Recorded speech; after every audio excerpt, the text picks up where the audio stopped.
One of the other big stories from the last week was the Formula One calendar for 2024 being released. There was lots of good news elements to it. I think that they were very quick to say, here's the 2024 calendar and here's what's good about it before people had time to be like, what, 20, like there's 24 races on this calendar. It's as if they've decided apostrophe 24. So therefore there needs to be 24 races, which is a bad sign. I guess they're thinking it's the release of the calendar. So you know what that means. Wow, I guess this is a big moment. I should care about it. Let's find out why we should care about it. This is old mate Lawrence Burrito on the F1 website.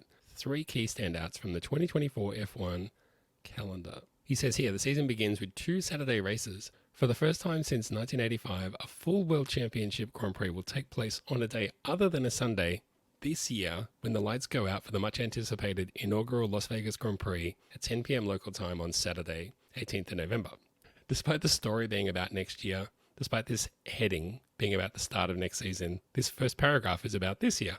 How in Las Vegas this year, apparently the race is on Saturday. I didn't know that. In 2024, Bahrain and Saudi Arabia will join with Las Vegas in making it 3 Saturday races on the calendar, the former 2 accommodating Ramadan, a period of fasting, prayer, and reflection observed by Muslims around the world, which begins on Sunday, March 10, one day after the Saudi Arabian Grand Prix. Now, why the Bahrain Grand Prix needs to be one day earlier as well, when that's 8 days before Ramadan starts, I don't know, but it does, apparently. I'm not against it, I have to say. As someone in Australia, the races used to be at a brilliant time where you could just watch it, plop into bed, and you could start your week feeling fresh. As the races push into sort of midnight, 2 a.m. starts, and then I've got to turn around on a Monday and go to work, don't like that very much. So a Saturday race, bring that on. Look at this. Look at this smile. Practice will be a day earlier. Qualifying will be a day earlier. The race will be a day earlier. Pretty easy to follow. Second point. Point 2. Races move position to support regionalisation. This is what I want to go over. In the pursuit of a more regionalised calendar, which in turn will make the sport more sustainable, 3 races have moved position for 2024. The Japanese Grand Prix is the big mover, switching from a September date to April in the heart of the country's beautiful cherry blossom season. You love to see it. Freight can now move from Australia to Japan and then on to China to improve the efficiencies of travelling. The Azerbaijan Grand Prix moves from an April slot to September and is the first of a back-to-back with Singapore. And finally, Qatar shifts from October to the first weekend in December as a stop-off from Las Vegas on the way to Abu Dhabi. Formula One set for bumper 24 race calendar. China is set to make its first appearance on the Formula One calendar since 2019. Its absence down to the ongoing difficulties presented by COVID-19. The Bahrain Grand Prix has been pushed forward by one day. Now, unfortunately, it happens to also fall this year because there's a leap year on February 29. So that means the first race starts in February and the last race, because we stretch out into December, not even the first week of December, the second week of December. So we just sneak in here in February. We are racing for 11 months next year. That's a lot of streams. What about this point that the move is part of the sport becoming more sustainable? They've even linked it. They're like, hey, remember we have this whole area of our website for sustainability. So if you mention it, link to it. Well, let's look into that. Because if they're going to shuffle the races around, and this is something that's been talked about for a long time, shuffling the races around to accommodate, less travel, less freight, less hauling around the globe, trying to make it so that we can be more sustainable. Now, I mean, being more sustainable is a good goal. It's an important and lofty goal. I might argue that they are trying to cram in more races, and this is also part of that. They also want to bump up the number of races.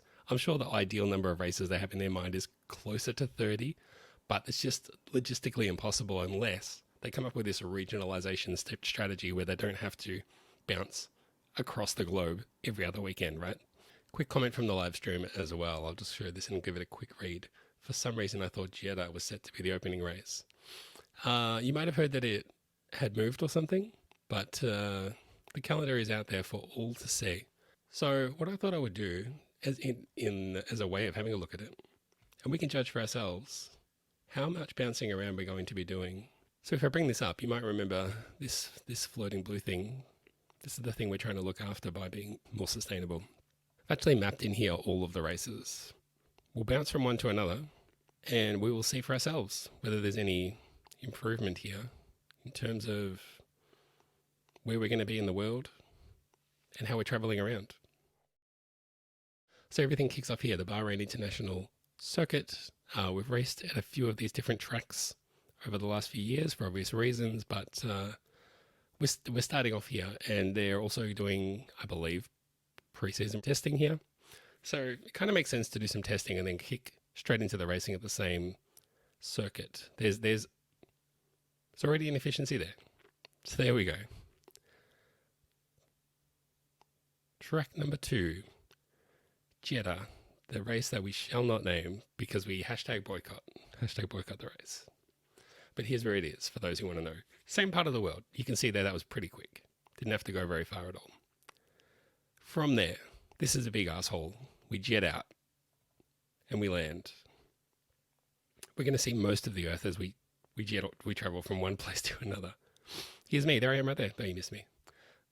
Right here, beautiful Albert Park for the Melbourne Grand Prix. This is a big haul. This is one of the big legs, I would say. One of the times when we have to really get everything across the world. There's kind of nothing we can do about it. But at least you get to see Melbourne, so that's good. And if you come out to Melbourne, come and hit me up and come say hi. From Melbourne, we jet north to Japan, to the Suzuka circuit.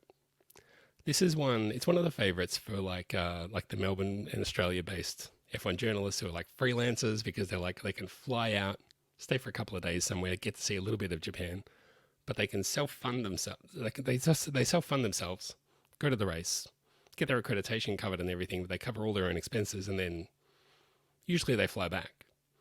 Except for this time, they probably won't have to fly back. They may leave Japan and fly straight on to Shanghai to cover the Chinese Grand Prix, which is back. It's sort of nice to see the Chinese Grand Prix back, because it's been missing. We've missed it. It's been a little bit of like not a red thumb, not a white elephant, but it's been missing. From Shanghai, we kind of have this little mini Australasian calendar there. Australia, Japan, China. Then we boot off to Miami, the Miami Autodrome. You can see that that's a bit of a haul. Asia to America into Miami. There's quite a bit of traveling involved there. There's also not much to see on this version of Google Earth of this track, but so be it. So we're in Miami, beautiful sunny Miami. We have a great time. We soak it up. We drink daiquiris or whatever. Then we're booting off from there to Italy, Imola. I'd say that's quite a hike. I would count that one as quite a hike. That's moving. We're moving to get over there. It's really nice to see Imola back on the calendar, and I'm glad it's sticking around. I do worry that having Monza and Imola on the calendar at the same time means both are at jeopardy of falling off. But here's hoping they can stick around. And who's hoping one day I get to go? Seems really great. From Imola, we jaunt across. This is the small one, I'd say. Over to Monaco. The jewel in F1's crown. The most prestigious race on the calendar, the one that really makes Formula One what it is. Harbour, the glitz and glamour. Monaco, you're familiar with it. For some reason, from Monaco, we are booting over to Canada to go to Montreal. This is, I would say, a big hike. Circuit Gilles Villeneuve. So what I've heard about the Canadian Grand Prix and the calendar is that they were negotiating with the Canadian Grand Prix organisers to say, hey, would be really awesome if you could push back into May and fall in line with the Miami Grand Prix.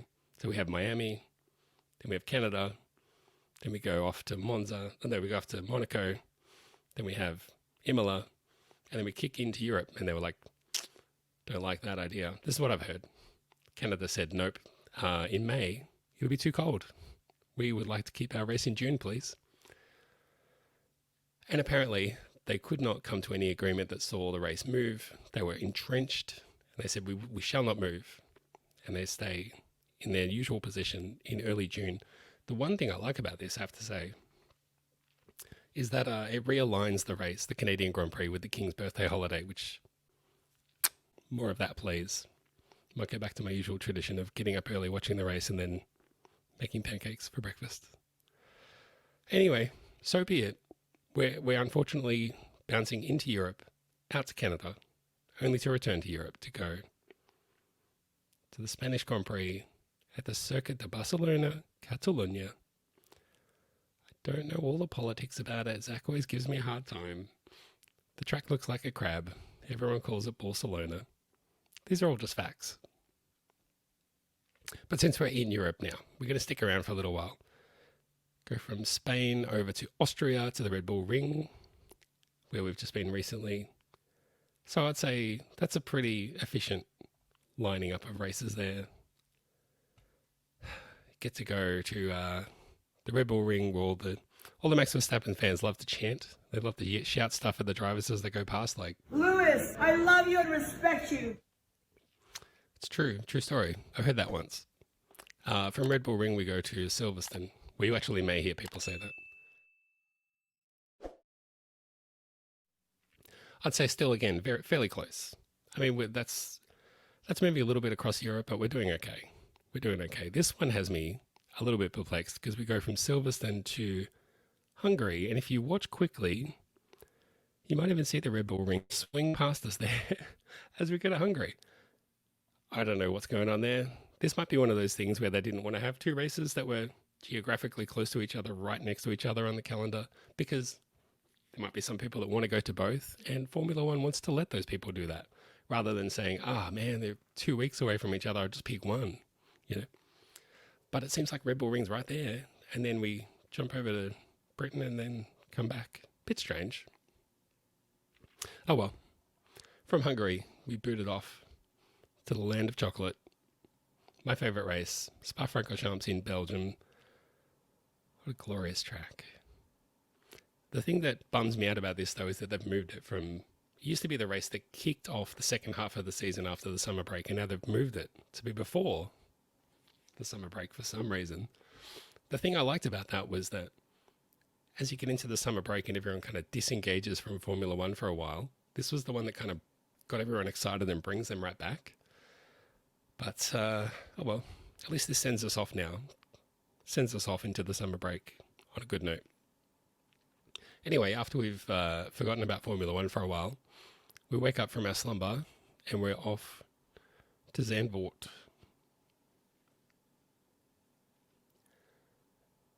So, I'm still getting my head around Zandvoort a little bit. I really don't understand the characteristics of the track and all the rest of it, but maybe one day I'll understand it. Anyway, staying in Europe for a little bit longer, off to Monza, back to Italy. This one, weirdly, I love all these 3D views of the tracks, but the weird thing is that of all the tracks, I kind of prefer looking at Monza in the 2D view here. So if we swing up, you can see here the big oval there, the old embankment here, the full outline of the track being right here, the parabolica, bellissimo. We're kind of getting to the end of the European season here now. Arguably, I'm pretty sure it was Azerbaijan, the Grand Prix, that they tried to pass off as the European Grand Prix one time. And everyone was like, is it in Europe? And I think the argument was, well, it's sort of it's both Europe and Asia, right? Seems like a weird thing to hang your hat on, though, if you're calling it the European Grand Prix. But anyway, next up, Baku for the Azerbaijan Grand Prix. The Castle Grand Prix, as everyone calls it. And then from there, we're done with Europe. So we kick on. Off to Marina Bay in humid Singapore. Bit of a jaunt there, I would say. Lots of travel involved in that one. That said, they do shut down the whole city of Singapore to run the race. So I guess you've got to play ball a little bit. They do like that time of year as well. But obviously, and this daytime view of Google Earth doesn't really do the area justice. It's really stunning. But anyway, we cut through Singapore on our way to this American leg of the season. So we've been to Miami and Canada. Don't mention it. Don't keep bringing it up.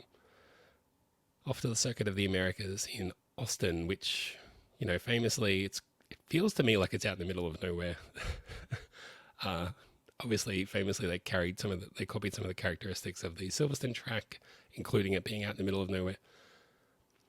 But really, the established American track, the established American event. So, kind of a fitting one to kick off this little mini run that we have here. From America, we go to Mexico. So this, I think, this cluster of races is an example of what Formula One's kind of going for when they talk about bringing the races together to minimize how much you have to jump around. So here's the Mexican track. Obviously, here's the stadium that the track goes through and all that kind of stuff. A great atmosphere at that track, one that the Formula One the community has really embraced and getting behind. From there, off to Brazil, from North America, down to South America proper. I think that there's a bit of travel involved there. And I mean, I get that if you got to go to South America, you'd rather get there from North America, but it's still, I think it's quite big. It's quite a bit it's further than it looks. Anyway, Interlagos. Get done with Interlagos in Brazil, and then we're off to the inaugural. This year will be the inaugural race on the Saturday. Don't forget. Set your clocks. It's on Saturday. Las Vegas, F1 Street Circuit. Not much of a looker right now. And obviously, famously, we've driven in Las Vegas before in a car park. It looks a whole lot like a car park right now, but I guess it's going to be a great race when it's finished. But this is really like, what do you call it? This is like the showstopper for the US season, if you want to call it that. Because after that, we're headed off to Qatar at the Lusail International Circuit. I don't know how to say that. Probably saying it wrong. But we're back into this region of the world again. I don't think there's much to see here. But, one day they'll get all the tracks marked out here properly. But from Qatar off to Yas Marina. Same part of the world. Pretty good job. And from here, obviously, we have post-season testing and other stuff going on after the last race. But, I mean, we finish off in this whole part of the world. So, I mean, you be the judge. I think that they've actually done a pretty good job of clustering those races together so that as much as possible, they can align little mini runs of races in certain regions of the world. They say it's for sustainable reasons. I'm taking it as a small win. Now, one of the things that you've got to be careful about when you consider things like this is you can't let big sports that are huge emitters of fossil fuels, the way a sport like Formula One is, get away with saying we are an innovator for sustainability in motorsport, because that is trash. You are not. This is small change stuff.